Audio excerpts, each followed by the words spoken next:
Você já sentiu que trabalha o dia inteiro, chega em casa cansado, faz o possível para pagar tudo em dia, tenta economizar, tenta não dever a ninguém, mas mesmo assim parece que o dinheiro nunca fica? O salário cai e antes mesmo de respirar, ele já tem destino certo.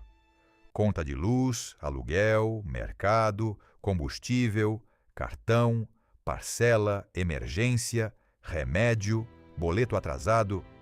E o mais doloroso é que você não é preguiçoso. Você não está parado. Você não está esperando cair do céu. Você trabalha. Você acorda cedo. Você se esforça. Você engole o cansaço. Você adia seus próprios sonhos, mas continua apertado. E talvez a pergunta que você evita fazer seja justamente a pergunta que pode mudar tudo.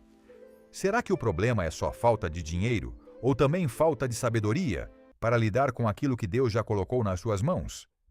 A Bíblia valoriza o trabalho, a mão diligente, a honestidade e o sustento da casa. Mas ela também mostra que existe um tipo de pessoa que trabalha muito e colhe pouco, não porque Deus a abandonou, mas porque vive sem princípios que protegem sua vida financeira. Há pessoas que recebem, mas não administram, pedem bênção, mas continuam alimentando hábitos que furam o bolso. E quando a vida financeira vira uma prisão, a pessoa começa a achar que dinheiro é apenas sorte, salário ou oportunidade. Mas a palavra de Deus ensina algo mais profundo. Dinheiro também revela ordem, coração, prioridade, domínio próprio, generosidade e prudência. O primeiro mandamento bíblico para quem trabalha muito e continua apertado é este: não viva sem saber para onde o seu dinheiro está indo. Provérbios ensina que os planos bem elaborados levam à fartura, mas o apressado acaba na pobreza. Muita gente não está apertada apenas porque ganha pouco, mas porque não enxerga o caminho que o dinheiro faz depois que entra. Sabe o valor do salário, mas não sabe o peso dos parcelamentos. Sabe quando o dinheiro acabou, mas não percebe em que momento ele começou a escapar. Dinheiro sem direção vira água nas mãos. Você olha, parece que está ali, mas em pouco tempo desaparece. Pegue aquilo que você recebe e aquilo que você gasta. Encare cada saída. Veja o que é necessidade, impulso, vaidade, dívida e desperdício. Enquanto você não dá nome ao vazamento, continuará chamando de falta de bênção aquilo que talvez seja falta de controle. O segundo mandamento é: não confunda trabalhar muito com trabalhar com sabedoria. Existe uma diferença enorme entre esforço e direção. Tem gente que trabalha muito, mas vive apagando incêndio. Aceita qualquer compromisso, assume qualquer parcela, compra para aliviar a ansiedade, faz hora extra para pagar gasto que não precisava existir. E depois se sente presa em um ciclo sem fim.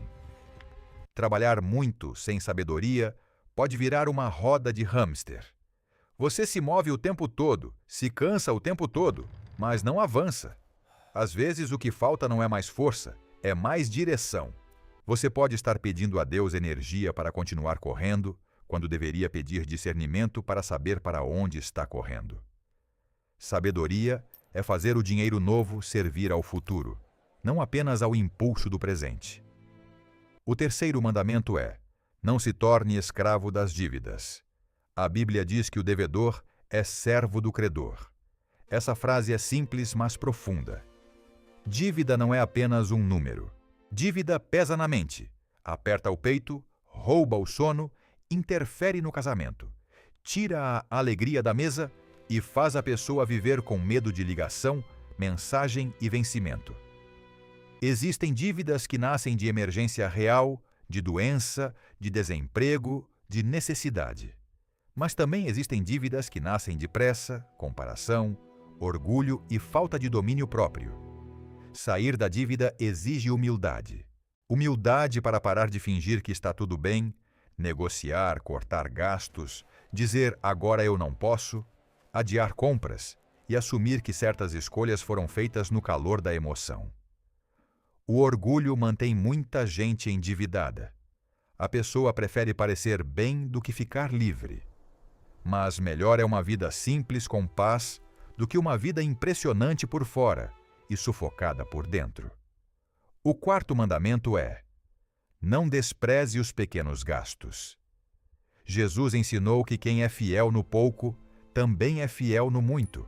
Muitas pessoas querem uma grande virada financeira, mas ignoram pequenas decisões diárias que constroem ou destroem o futuro. Um lanche aqui, uma assinatura esquecida ali, uma compra pequena no cartão, uma taxa, uma entrega por aplicativo, uma promoção que parecia imperdível, uma parcela baixa que se junta a outras parcelas baixas. Somados, esses pequenos vazamentos podem virar um rombo. O problema não é ter um momento de lazer. O problema é viver no automático e depois não entender por que o dinheiro sumiu. A pessoa diz: quando eu ganhar melhor, vou organizar minha vida. Mas organização não começa no salário alto. Começa na postura. Quem não controla 100, dificilmente controlará 1000. Quem não respeita o pouco, pode desperdiçar o muito. O quinto mandamento é: não compre para provar valor a ninguém. Um dos laços mais perigosos da vida financeira é a comparação. A pessoa vê a vida dos outros, a roupa dos outros, a casa dos outros, a viagem dos outros, o carro dos outros, o celular dos outros, e começa a se sentir atrasada. Então tenta comprar uma sensação de importância. Compra não porque precisa, mas porque quer se sentir incluída. Parcela não porque tem condição, mas porque tem medo de parecer pequena. Só que a Bíblia nos chama para uma vida de contentamento. Contentamento não é falta de ambição. Contentamento é liberdade interior.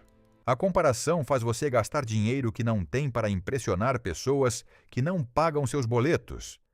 Não deixe a vitrine da vida dos outros ditar o orçamento da sua. Há uma riqueza silenciosa em conseguir viver sem ser arrastado pela pressão de parecer maior do que você é. O sexto mandamento é: não gaste antes de separar o que é prioridade. Muita gente vive no aperto porque trata prioridade como sobra. Primeiro gasta, depois tenta pagar. Primeiro realiza vontades, depois tenta honrar compromissos. Primeiro usa o cartão, depois procura uma saída. Mas a Bíblia ensina ordem. Há tempo, medida e prioridade. O sábio não espera sobrar para fazer o certo. Ele separa antes. Separe para as contas essenciais. Separe para a alimentação. Separe para transporte. Separe para sair de dívidas. Separe para emergências. Separe para honrar a Deus com generosidade e gratidão, conforme sua consciência e fé. Quando o dinheiro não recebe uma ordem, o impulso decide por você. Uma decisão sábia no início do mês pode evitar 30 dias de ansiedade. A pergunta não é apenas quanto eu ganhei, mas qual missão esse dinheiro precisa cumprir antes que eu use com desejos. O sétimo mandamento é: não despreze a reserva, mesmo que ela comece pequena. A Bíblia elogia a formiga, que prepara no verão o alimento para o inverno. Essa imagem é poderosa porque mostra que prudência não é falta de fé. Guardar não significa confiar menos em Deus. Guardar significa reconhecer que a vida tem estações. Há meses bons e meses difíceis, saúde e imprevistos, trabalho e instabilidade. Quem vive sem nenhuma reserva fica vulnerável a qualquer vento. Um pneu furado vira crise. Um remédio inesperado vira dívida. Talvez você diga: mas eu não consigo guardar quase nada. Comece com o quase nada. A reserva não nasce grande, ela nasce constante. O importante é ensinar ao seu coração que nem todo dinheiro recebido precisa ser gasto. O oitavo mandamento é: não ignore o poder das más companhias e dos maus conselhos. A Bíblia diz que quem anda com os sábios será sábio, mas o companheiro dos tolos sofrerá dano. Isso vale para a vida espiritual, emocional e também financeira. Tem gente que te incentiva a gastar sem pensar, a parcelar sem condição, a ostentar sem necessidade, a entrar em negócio duvidoso, a se endividar para acompanhar grupo, a buscar dinheiro fácil, a viver de aparência. E quando a consequência chega, essas mesmas pessoas não sentem o peso no seu lugar. Cuidado com conselhos que inflamam seu desejo, mas não protegem sua paz. Às vezes, a frase "você merece" esconde uma armadilha. Sim, você merece descansar, mas você também merece dormir sem medo, abrir o aplicativo do banco sem pânico e parar de dever.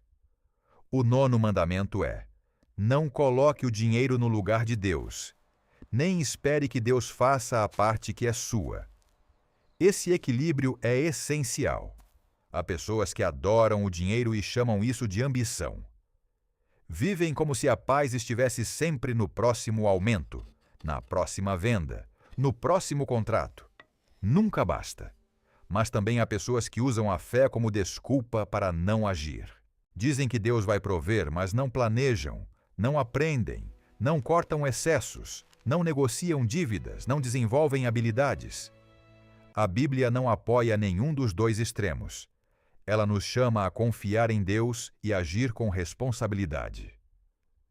O dinheiro é um bom servo, mas um péssimo senhor. Quando ele manda, a pessoa sacrifica saúde, família, honestidade e paz. Mas quando ele serve, ele alimenta, organiza, ajuda, constrói e abençoa. O 10º mandamento é: não perca a esperança, mas transforme arrependimento em decisão. Talvez, enquanto ouve tudo isso, você esteja pensando nos erros que cometeu, compras que não deveria ter feito, dívidas que aceitou, dinheiro que desperdiçou, anos em que trabalhou muito, mas não construiu quase nada. E a culpa pode tentar te paralisar. Mas a Bíblia não apresenta arrependimento como cadeia. Apresenta arrependimento como porta. Arrepender-se é mudar a rota. É dizer: eu não quero mais viver desse jeito. É parar de justificar o que está te destruindo. É permitir que Deus trate não apenas suas contas, mas também seus hábitos, seus medos, seus impulsos e suas prioridades. Você não precisa resolver tudo hoje, mas precisa começar com uma decisão honesta. Escolha uma dívida para enfrentar, um gasto para cortar, um hábito para abandonar, uma reserva para iniciar, uma planilha para abrir, uma oração para fazer com sinceridade, uma nova postura diante do dinheiro. Grandes mudanças quase sempre começam com decisões pequenas, repetidas com fidelidade.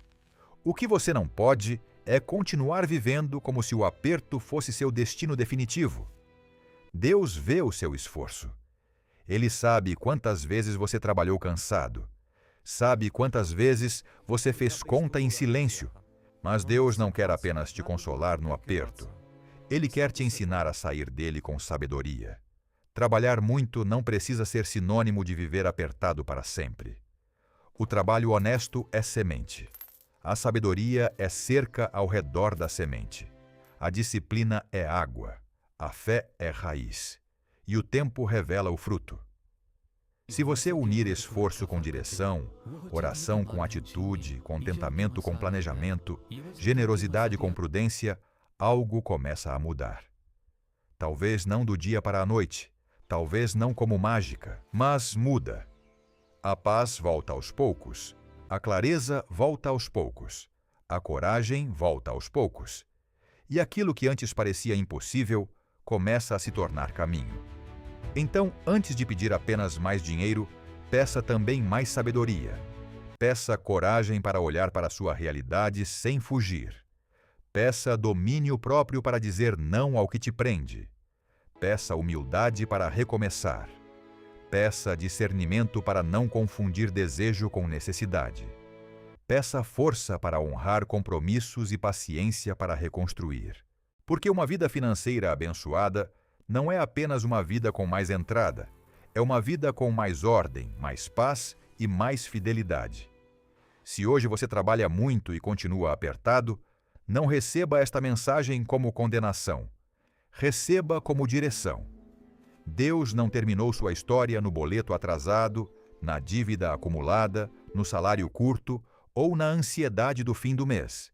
Mas talvez Ele esteja te chamando para uma nova forma de viver. Menos aparência e mais verdade.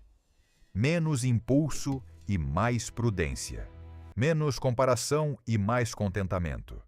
Menos desespero e mais fé obediente. Porque quando a palavra de Deus entra na área que mais pesa no seu coração, até o dinheiro deixa de ser prisão e começa a se tornar instrumento. E a pergunta que fica é simples, mas decisiva.